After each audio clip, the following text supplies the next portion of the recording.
Hi, my name is Dr. Michelle Cotty, and I'm a psychiatric mental health nurse practitioner. And today we're going to be talking about one of my favorite things, which is goal setting. So, last week we talked about coping cards to reduce depressive symptoms. And if you weren't able to use these, I want you to think about what obstacles you had and how to overcome these obstacles. So far, we've learned about identifying our feelings, nonviolent communication, which is where we ask for what we need in an assertive manner that's really healthy. We have been working on identifying our cognitive distortions and using coping cards to remind us to use healthy coping instead of unhealthy coping. So, goal setting is one of my favorite things because it helps improve our self-esteem. Many of us have written a written story about ourselves that's negative, that we can't accomplish something or we can't do something. And sometimes one of the reasons we have that negative mindset in our head is that we set goals that are too high to achieve. We set ourselves up for failure, and then we're like, see, I told you I can't do it. So if I were going to go run a marathon, I would not start by running a marathon. I would not start by training in a marathon program.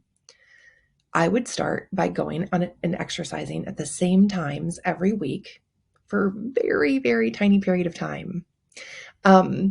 There's a training program online that starts by walking for 5 minutes. So if you want to build up healthy habits that you're going to keep, you need to start so small that you can't help but achieve these goals. Not only does that work better for effective habit change, but it also boosts your self-esteem and keeps you on a positive life trajectory. If you love habit change like I do, there's a book called Atomic Habits that helps explain effective ways to achieve your goals. So what is a SMART goal? Well, a SMART goal is specific. So you want to make your goals really specific and narrow for more effective planning. It's measurable. What will prove to you that you have met your goal? It's attainable. You can do this. And it's relevant. So if we have a long-term goal, then our goal should align with our values and long-term objectives.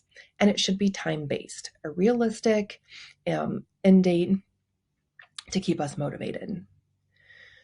So let's pretend that my goal is to pay an extra house payment a year. Because when you do that, it takes a lot of years off your mortgage.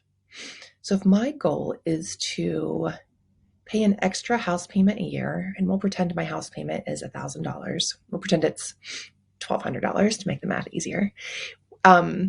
We're going to add an extra $100 a month to the mortgage. So that's an extra house payment a year. And in order to achieve that goal, I have to save or not spend the $100 somewhere else. So I might drink coffee out 3 times a week. So we'll say that's $5, 5, 10, 15, 20. Maybe I go out to eat at a restaurant 2 times during the week. So I'm not going to stop eating out at restaurants, and I'm not going to stop going out for coffee. But what I'm going to do is stop doing these things sometimes. So maybe my goal will start by saying Monday, Tuesday, and Wednesday, I will not eat out at a restaurant. And the rest of the week, if I eat out at a restaurant, I will not order anything to drink except water. So these are pretty achievable goals. I'm not saying I'm never going to eat out. I'm not putting any parameters on where I can eat out. The only thing I'm going to change is that 3 days a week, I'm not going to eat out. And when I do eat out, I'm only going to order water to drink. And when I do those things, I should have an extra $100, which will help me make my goal of making an extra house payment a year, because I've divided that into manageable payments. I've divided it by 12. And then I'm going to meet my long-term goal of paying off my mortgage, 5 to 8 years sooner than I would have had I not made these changes. So you can do the same thing with exercise. Maybe every day you want to exercise after you leave work. And maybe you're not really that motivated to go to the gym right after work at this time. So how about every day after work, before you get into your car, you put on different shoes and you walk around the block where you work. That's it. No other changes. And then after you do that, maybe the next month, every day after work, you drive to the gym. And then just go into the gym. You don't have to work out, just walk in. And then maybe every day after work, you walk into the gym and you get on the treadmill for 5 minutes. And before you know it, you're working out every day after work. So what we need to do when we're setting SMART goals is make them so small that we can achieve them, but also know what we want our end goal to be. So sometimes it's easier to start with the end goal first and to work our way backwards. So one thing that I like to use to keep me kind of focused on areas of my life where I want to achieve things is Ziglar's Wheel of Life. I like it because it's a circle and I picture a merry-go-round spinning. And as the merry-go-round is spinning, there are 2 buckets dumping out. So at any time we want to have our self-esteem in lots of different buckets, because if all of our self-esteem is in our career and our career goes wrong, if all of our self-esteem is in a relationship and the relationship goes wrong, well, then we have no self-esteem left. So we want to make sure we have some sort of balance in our life. And the Wheel of Life is a good visual for me personally to help achieve that. So Zig Ziglar identifies different areas that we can set goals: career, financial, spiritual, physical, intellectual, family, and social. So this week, if I'm thinking about goal setting, perhaps I want to do, I guess this would go in the family bucket, although it's really more like the house chore bucket. This week, I would like to finish painting the exterior of one side of my house. So my goal for the summer was to paint the first floor of the exterior of my house on 3 sides. So 3 sides of my house are brick on the first floor. The back is siding, so I didn't need to paint that side. And my goal was to do the entire first floor by myself. This is not a goal I would suggest. But I have done almost all of it except this one little area on the side of my house because I have lost motivation. So unless I set this goal, I'm probably not going to do it.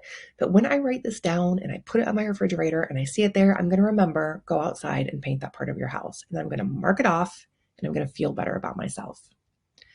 So let's think about SMART goals now and see if this is reasonable. So I'm going to go back to the SMART goal page and let's go through the steps. Is my goal specific?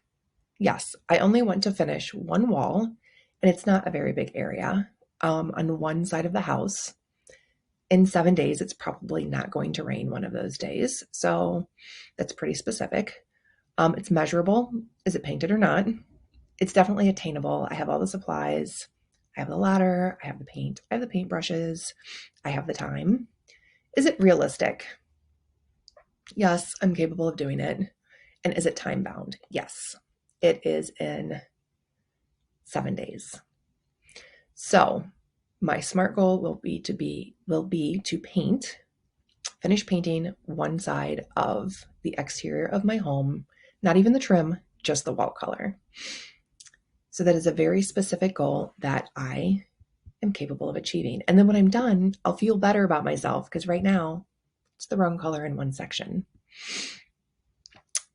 So again, we set SMART goals to keep us on track, keeps us going in a positive direction, and it helps improve our self-esteem. Now, we all have obstacles to achieving goals.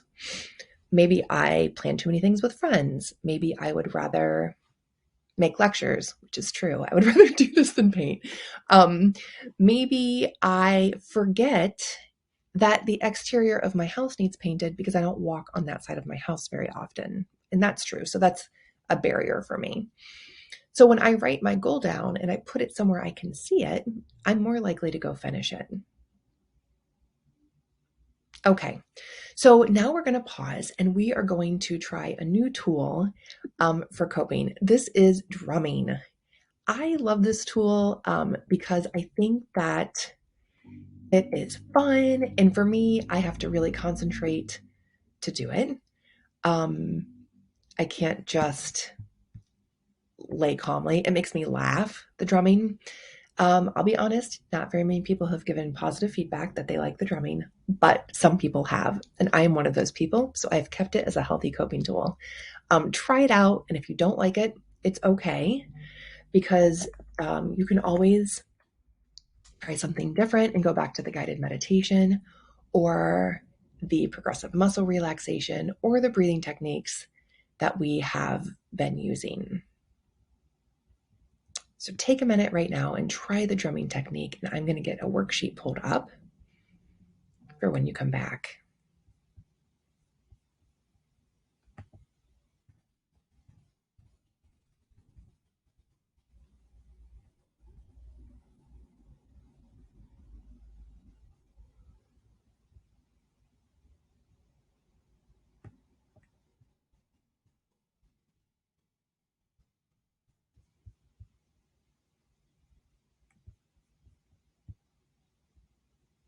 Okay, so you've tried the drumming technique now, and we are going to talk about testing your thinking.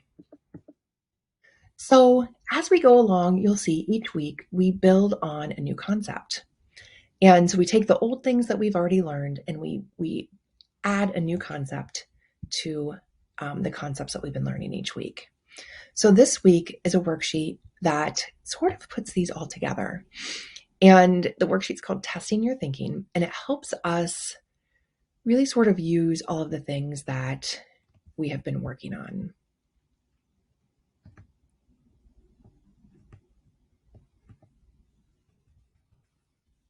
And I apologize, this is taking me so long to pull up. Okay. So when we think of a recent situation where we felt a little distressed about how we were thinking, what was the situation and what were your initial thoughts?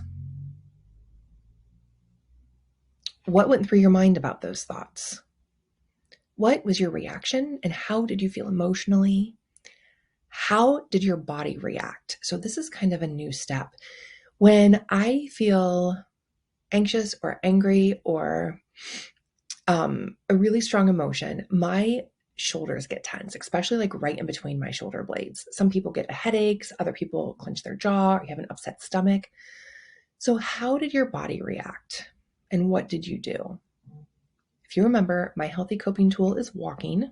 So if I feel a really strong emotion and I have a physical response, I walk until that physical response has left. Sometimes what's interesting is we can pay attention to our bodies, and that our physical response might be the first clue that I'm anxious, I'm stressed out, I'm sad.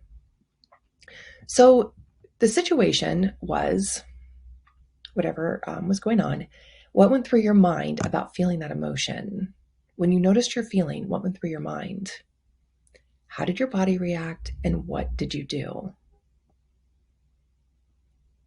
So the next thing that we're going to do this week is to have you start to pay attention to how your body is feeling when you have emotions.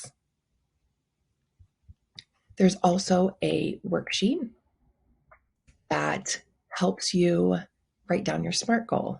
So what exactly will you accomplish? How will you know if you've reached this goal? Is it realistic with effort and commitment?